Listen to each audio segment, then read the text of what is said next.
ನಮಸ್ತೆ ಎಲ್ರಿಗೂ. Hi my dear student. See, motion and measurement of distance, 6th standard 7th lesson. ಈ lesson exercise question and ಆನ್ಸರ್ಸ್ನ discuss ಮಾಡೋಣ. See next question number 1 ನೋಡಿ. Give 2 examples each of modes of transport used on land, water and air. Land ಮತ್ತು water and air, ನೆಲದ ಮೇಲೆ, ನೀರಿನಲ್ಲಿ ಮತ್ತು ಗಾಳಿಯಲ್ಲಿ ಚಲಿಸುವಂತಹ ಯಾವುದಾದ್ರೂ ಟ್ರಾನ್ಸ್ಪೋರ್ಟ್ ಸಿಸ್ಟಮ್, ಸಾಗಾಣಿಕೆಗೆ ಉದಾಹರಣೆಯನ್ನು ಕೊಡಿ ಅಂತೇಳಿ ಕೇಳಿದ್ದಾರೆ. ಅದರಲ್ಲಿ ಲ್ಯಾಂಡ್ ಟ್ರಾನ್ಸ್ಪೋರ್ಟ್ಗೆ ನೆಲದ ಮೇಲೆ ಓಡಾಡುವಂತಹ ವಾಹನಗಳು ಯಾವುದು? Bus, train and motorbike. Water transport, ನೀರಿನಲ್ಲಿ ಚಲಿಸುವಂತಹ ಸಾಗಾಣಿಕೆಗೆ boat, ship, steamer. Air transport, ಗಾಳಿಯಲ್ಲಿ ಚಲಿಸುವಂಥದ್ದು aeroplane and helicopter, spacecraft ಆಗುತ್ತೆ. ಸಿ ನೆಕ್ಸ್ಟ್ ಕ್ವೆಶನ್ ನಂಬರ್ 2 ನೋಡಿ. Fill in the blanks. 1 metre is dash centimetre. 1 ಮೀಟರಿಗೆ ಎಷ್ಟು ಸೆಂಟಿಮೀಟರ್ಗಳು? ಎಷ್ಟು? 100. ಆನ್ಸರ್ ಇಲ್ಲಿದೆ, 100 centimetre. 5 kilometre is dash metre. 5 ಕಿಲೋಮೀಟರ್ಗೆ ಎಷ್ಟು ಮೀಟರ್ಗಳು? 5000 metre. Motion of a child on a swing is. ಉಯ್ಯಾಲೆಯಲ್ಲಿ ಆಡುತ್ತಿರುವಂತಹ ಮಗು, ಇದು ಯಾವ ರೀತಿಯ ಚಲನೆ ಅಂತೇಳಿ ಕೇಳ್ತಿದ್ದಾರೆ. ಯಾವ ರೀತಿಯ ಮೋಷನ್ ಇದು? ಪಿರಿಯಾಡಿಕ್ ಮೋಷನ್, ಆವರ್ತಕ ಚಲನೆ. Motion of the needle of a sewing machine is. ಹೊಲಿಗೆ ಯಂತ್ರ ಆದ ನೀಡಲ್ ಅಂದರೆ ಸೂಜಿ ಚಲಿಸುತ್ತಲ್ಲ, ಮೇಲೆ ಕೆಳಗೆ ಹೋಗುತ್ತಲ್ಲ. ಹೊಲಿಗೆ ಯಂತ್ರದಲ್ಲಿ, ಟೈಲರಿಂಗ್ ಮಿಷನಲ್ಲಿ ಸೂಜಿ ಮೇಲೆ ಕೆಳಗೆ ಹೋಗುತ್ತಲ್ಲ, ನಾವು ವೀಲ್ ರನ್ ಆಗ್ತಿದ್ದಾಗೆ ಕೆಳಗಡೆ ಪೆಡಲ್ ಮಾಡ್ತಿದ್ರೆ ಅದು ಯಾವ ರೀತಿಯ ಚಲನೆ? Is also a periodic motion, ಆವರ್ತಕ ಚಲನೆ. Motion of wheel of a bicycle, ಸೈಕಲ್ನ ಚಕ್ರ ಅದು ಚಲನೆ ಯಾವ ರೀತಿ ಆಗುತ್ತೆ? ಸೈಕಲ್ ಚಕ್ರ ಯಾವ ರೀತಿ ತಿರುಗುತ್ತೆ? ಸರ್ಕ್ಯುಲರ್ ಆಗಿ ಅಲ್ವಾ, ಸರ್ಕಲ್ ಥರ, ವೃತ್ತಾಕಾರದಲ್ಲಿ, ಸರ್ಕ್ಯುಲರ್ ಮೋಷನ್, ವೃತ್ತಾಕಾರದ ಚಲನೆ. ನೆಕ್ಸ್ಟ್ ಕ್ವೆಶನ್ ನಂಬರ್ 3 ನೋಡಿ. Why can a pace or a foot step not be used as a standard unit of length? Foot step ಅಂದರೆ ನಮ್ಮ ಕಾಲಿನ ಅಳತೆಯನ್ನು ಆದರ್ಶ ಏಕಮಾನವಾಗಿ ಉದ್ದವನ್ನು ಅಳೆಯೋದಕ್ಕೆ ಬಳಸೋದಿಲ್ಲ. ಯಾಕೆ ಅಂತೇಳಿ ಕೇಳ್ತಿದ್ದಾರೆ. ಅಂದರೆ ನಮ್ಮ ಕಾಲನ್ನು ಅಳತೆ ತಗೊಂಡು ಒಂದು ಆದರ್ಶ ಏಕಮಾನ ಅಂತೇಳಿ ಕರೆಯಲ್ಲ ನಮ್ಮ ಕಾಲಿನ ಅಳತೆಯನ್ನು, ಯಾವುದೇ ಒಂದು ಉದ್ದವನ್ನು ಅಳೆಯೋದಕ್ಕೆ.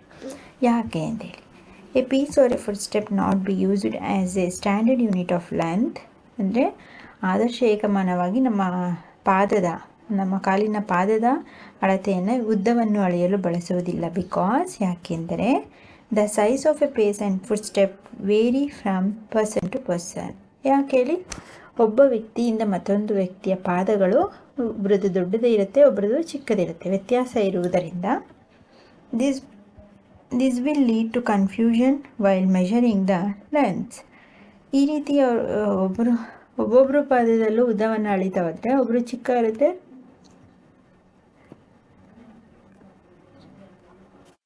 ಒಬ್ಬರದ್ದು ದೊಡ್ಡ ಇರುತ್ತೆ. ಕೆಲವ್ರದ್ದು 3 ಸೆಂಟಿಮೀಟರ್ ಬರ್ಬೋದು, ಕೆಲವ್ರದ್ದು 2.5 ಸೆಂಟಿಮೀಟರ್ ಬರ್ಬೋದು.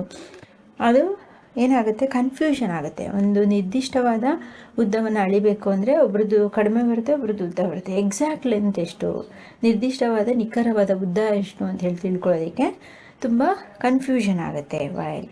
ಬೈ ಡಿಫ್ರೆಂಟ್ ಪರ್ಸನ್, ಬೇರೆ ಬೇರೆ ವ್ಯಕ್ತಿಗಳನ್ನ ತೆಗೆದುಕೊಂಡಾಗ. We should use standard units like international system of units. ಹಾಗಾಗಿ SI ಯೂನಿಟ್ ಅಂತ ಏನು ಕರಿತೀವಿ, ಆದರ್ಶ ಏಕಮಾನ, standard units of international system of standard unit, ಆದರ್ಶ ಏಕಮಾನವಾಗಿ SI ಯೂನಿಟನ್ನು ನಾವು ಎಲ್ಲರೂ ಥ್ರೂಔಟು ಸಾಮಾನ್ಯವಾಗಿ ಎಲ್ಲರ ಪರ್ಸನ್ ಟು ಪರ್ಸನ್ದನ್ನು ತಗೊಳ್ಳದೆ ಸಮಾನವಾದಂತಹ ಆದರ್ಶ ಏಕಮಾನವಾಗಿ SI ಯೂನಿಟನ್ನು ಬಳಸಲಾಗುತ್ತೆ. SI ಯೂನಿಟ್ ಅಂದರೆ ಇಂಟರ್ನ್ಯಾಷನಲ್ ಸಿಸ್ಟಮ್ ಅಂತೇಳಿ. ಅರ್ಥ ಆಯ್ತಾ? Why we use to SI unit ಅಂತ ಕೇಳಿದ್ರು ಇದೇ ರೀಸನ್ ಬರಿಬೇಕು. ಸಿ ಕ್ವೆಶ್ಚನ್ ನಂಬರ್ 4 ನೋಡಿ. Arrange the following lengths in their increasing magnitude. Increasing ಮ್ಯಾಗ್ನಿಟ್ಯೂಡಲ್ಲಿ ಲೆಂತ್ ಉದ್ದವನ್ನು ಸರಿಯಾಗಿ ಜೋಡಿಸಿ ಇದೆ. 1 ಮೀಟರ್, 1 ಸೆಂಟಿಮೀಟರ್, 1 ಕಿಲೋಮೀಟರ್, 1 ಮಿಲಿಮೀಟರ್. ಅಂದರೆ ಚಿಕ್ಕದ್ರಿಂದ ದೊಡ್ಡದನ್ನು ಸರಿಯಾಗಿ. ಈಗ 1 ಮೀಟರ್ ಆದಮೇಲೆ 1 ಸೆಂಟಿಮೀಟರ್ ಬರುತ್ತಾ? 1 ಮೀಟರೇ ದೊಡ್ಡದು ಅಲ್ವಾ? 1 ಸೆಂಟಿಮೀಟರ್ ಚಿಕ್ಕದು. ಅದೇ ರೀತಿ 1 ಸೆಂಟಿಮೀಟರ್ ಚಿಕ್ಕದು, 1 ಕಿಲೋಮೀಟರ್ ತುಂಬ ದೊಡ್ಡದು, 1 ಮಿಲಿಮೀಟರ್ ಅಂದರೆ ವೆರಿ ವೆರಿ ಸ್ಮಾಲ್. ಸೊ ಹಾಗಾಗಿ ಫಸ್ಟ್ ಯಾವ್ದು ಬರುತ್ತೆ? 1 millimetre, 1 centimetre after, next 1 metre, next 1 kilometre. ಆಯಿತಾ? ಸಿ ನೆಕ್ಸ್ಟ್ ಕ್ವೆಶ್ಚನ್ ನಂಬರ್ 5 ನೋಡಿ. The height of a person is 1.65 meter. Express it into centimeter and millimeter. ಒಬ್ಬ ವ್ಯಕ್ತಿಯ ಎತ್ತರ 1.65 ಮೀಟರ್ ಇದೆ. ಹಾಗಾದರೆ ಅದನ್ನು ಸೆಂಟಿಮೀಟರ್ ಮತ್ತು ಮಿಲಿಮೀಟರ್ಗೆ ಬದಲಾಯಿಸಿ. We know that 1 metre is equal to 100 centimetre. ನಿಮ್ಮೆಲ್ಲರಿಗೂ ಗೊತ್ತು 1 ಮೀಟರ್ ಅಂದರೆ 100 ಸೆಂಟಿಮೀಟರ್ಗೆ ಸಮ. ಅದೇ ರೀತಿ 1 ಮೀಟರ್ ಅಂದರೆ 1000 ಮಿಲಿಮೀಟರ್ಗೆ ಸಮ ಅಂತೇಳಿ ನಮ್ಮೆಲ್ಲರಿಗೂ ಗೊತ್ತು. ಸೊ 1.65 ಮೀಟರ್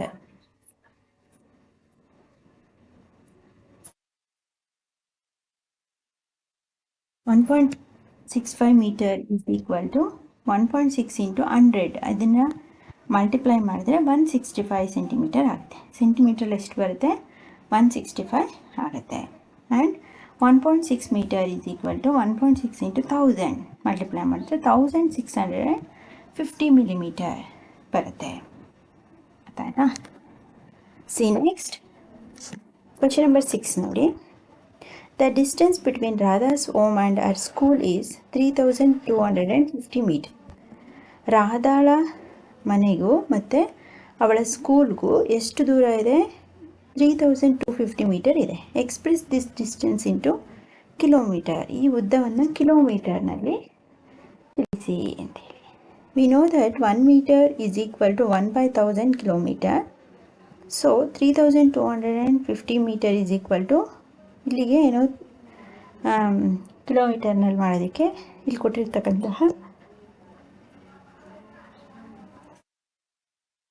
ನಂಬರ್ ಅಂದರೆ ಮೀಟರ್ ಎಷ್ಟು ಅಂತ ಹಾಕಬೇಕು. ಇಲ್ಲಿ 1/1000 ಇದೆಯಲ್ಲ, ಅಲ್ಲಿ 1 ಜಾಗಕ್ಕೆ 3250 ಹಾಕಿ ಬೈ 1000ಇಂದ ಅದನ್ನು ಡಿವೈಡ್ ಮಾಡಿ 3.25 ಕಿಲೋಮೀಟರ್ ಆಗುತ್ತೆ. 3 ಕಿಲೋಮೀಟರ್ 3.25 ಕಿಲೋಮೀಟರ್ ದೂರ ಅಂದರೆ 3 ಕಿಲೋಮೀಟ್ರು 25 ಮೀಟರ್ ಇದೆ, ಅಷ್ಟು ದೂರ ಇದೆ. ಆಲ್ಮೋಸ್ಟ್ 3.25 ಕಿಲೋಮೀಟರ್ ದೂರ ಇದೆ ಅವಳ ಮನೆಯಿಂದ ಶಾಲೆಗೆ, ರಾಧಾಳ ಮನೆ ಅಂತೇಳಿ. ಸಿ ನೆಕ್ಸ್ಟ್ ಕ್ವೆಶ್ಚನ್ ನಂಬರ್ 7 ನೋಡಿ. While measuring the length of a knitting needle, the reading of the scale at one hand is 3.0 centimetre. Knitting needle, ಎಣಿಯುವಂತಹ ನೀಡಲ್, ಸೂಜಿ,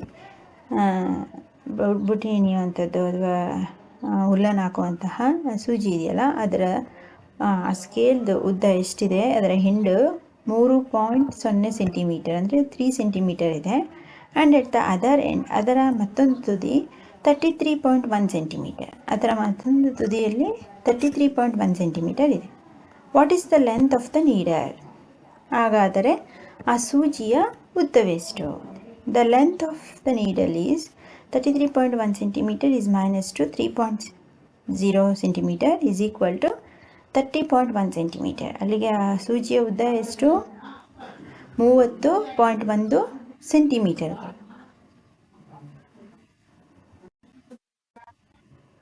ಸಿ ನೆಕ್ಸ್ಟ್ ಕ್ವೆಶ್ಚನ್ ನಂಬರ್ 8 ನೋಡಿ.